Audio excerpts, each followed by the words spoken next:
प्रभु यीशु मसीह के पवित्र नाम की महिमा हो। जीवित परमेश्वर के दास प्रदीप तेजी का आप सबको प्यार भरा सलाम। आज जो वचन प्रभु ने मुझे दिया वो थोड़ा सा चेतावनी के रूप में है और इसका टेम्परेचर थोड़ा सा ज़्यादा है, लेकिन यह हमें डराने या घबराने के लिए नहीं, बल्कि हमें सावधान करने के लिए, हमें मजबूत करने के लिए है।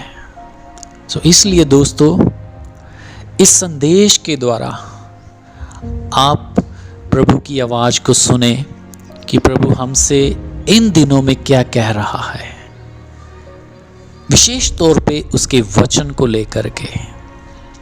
मैं आपको बाइबल में से एक घटना स्मरण करवाना चाहता हूँ। आज से 2000 वर्ष पहले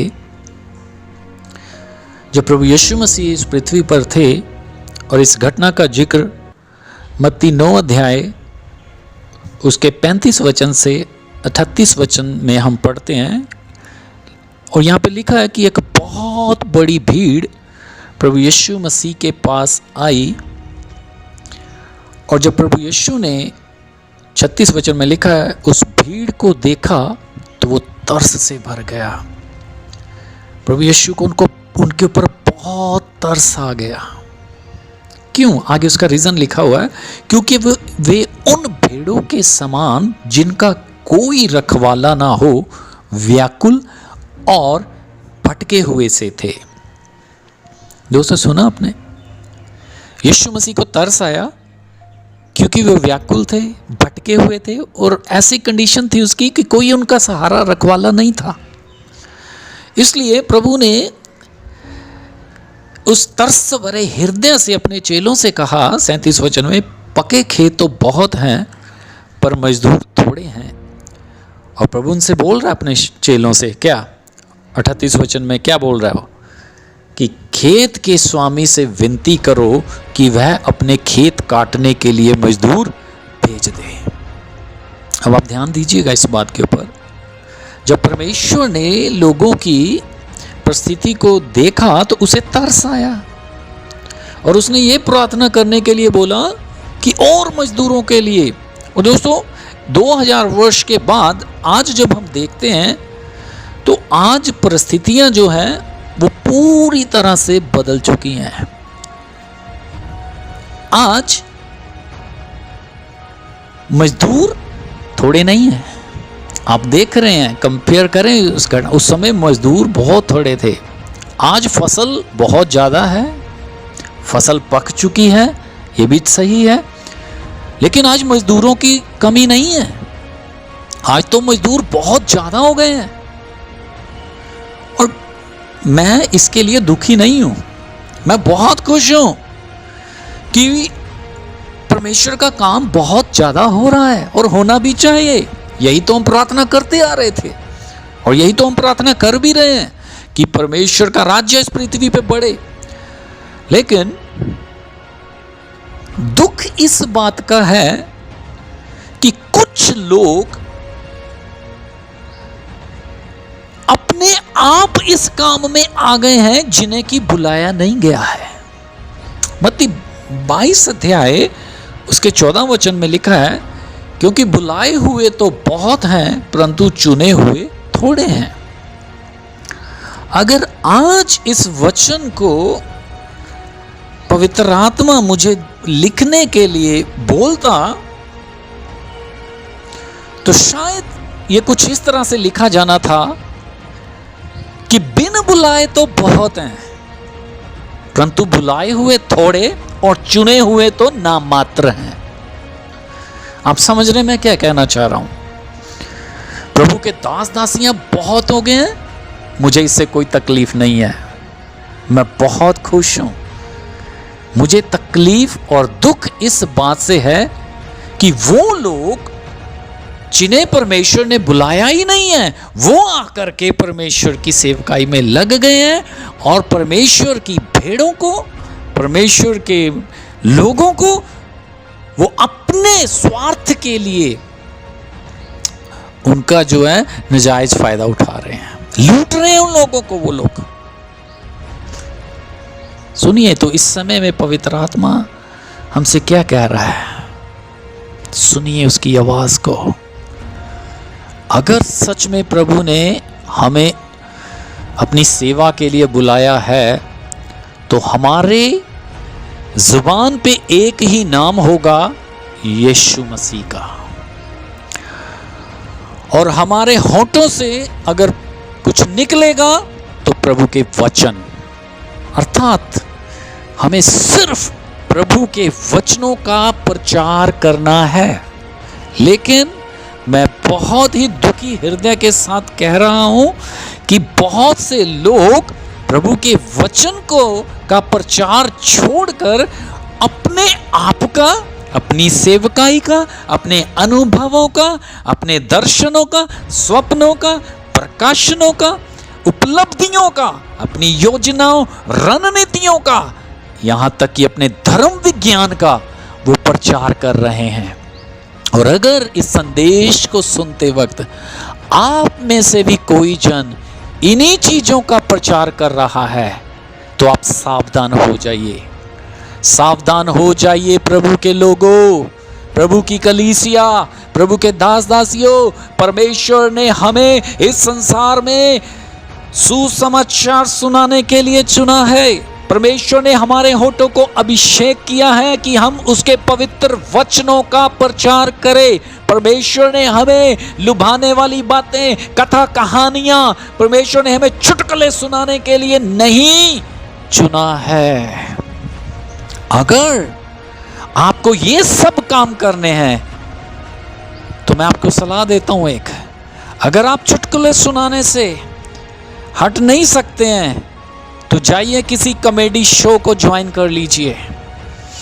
अगर आपको इस संसार को ज्ञान की, कथा कहानियों की बातें ही सुनानी हैं तो जाइए किसी टीवी चैनल पे जाके एंकर बन जाइए। परमेश्वर ने हमें ये सब सुनाने के लिए नहीं भेजा है। ये संसार पहले से ही इन बातों से, तमाम तरह के ज्ञान से, बुरी खबरों से वो भरा पड़ा है। अगर इस समय संसार को कुछ सुनने की आवश्यकता है तो वो है परमेश्वर का वचन। सो प्रभु के प्यारे लोगों, आइए हम परमेश्वर के वचन का ही प्रचार करें। आप क्या सोचते हैं कि कथा कहानियां सुनाने से, लुभाने वाली बातें सुनाने से, चुटकुले सुनाने से लोग प्रभु को जान लेंगे? कभी नहीं। हाँ, थोड़े समय के लिए वो आकर्षित जरूर हो जाएंगे आपकी बातों को सुन करके, लेकिन वो कभी भी प्रभु की पहचान तक नहीं पहुंच पाएंगे। क्यों? क्योंकि बाइबल में लिखा है, इब्रानियों 4 अध्याय उसके 12 वचन में, कि परमेश्वर का वचन जीवित और प्रबल और हर एक दो धारी तलवार से भी बहुत चोखा है। सुना आपने? दो धारी तलवार से भी तीखा है परमेश्वर का वचन। सो हृदय को, आत्मा को, प्राण को वार पार छेदने की सामर्थ्य किस में है? वचन में या चुटकुलों में? वचन में या कथा कहानियों में? वचन में या आपकी लुभाने वाली बातों में? सिंपल, प्रभु के वचन में। तो आइए दोस्तों, दो काम करें। अगर हम किसी भी तरह से ये बातों का प्रचार करते आए तो आज ही मन फिराएं और प्रभु से कहें कि प्रभु मेरे होठों को, मेरी जुबान को अभिषेक कर कि आज के बाद मेरी जुबान से कभी भी ये बातें ना निकले। जब भी निकले तेरे मीठे मधुर सामर्थी वचन निकलने पाए। दूसरा, कलीसिया आपके लिए भी बंद करें ऐसी फालतू की बातों को सुनना, कथा कहानियों को सुनना। वो बातें जो थोड़ी देर के लिए तो आपके कानों में सुनने में अच्छी लगती हैं, लेकिन जिससे आपकी कोई बढ़ोतरी नहीं होती, कोई आपके विश्वास की मजबूती नहीं होती। बंद करें। क्योंकि प्रभु ने आपके कानों को ये सब सुनने के लिए नहीं बनाया है। सुने परमेश्वर की आवाज को, सुने उसके वचनों को, जिससे कि आप हर परिस्थिति में प्रभु के ऊपर भरोसा रख सकेंगे। प्रभु आप सबको इन वचनों के द्वारा आशीषित करे। और लास्ट में मैं यही प्रार्थना करना चाहूँगा कि अगर किसी भी तरह से हम इन चीज़ों के ऊपर ध्यान देते आए हैं या बोलते आए हैं, आज प्रभु से एक नया अभिषेक मांगे।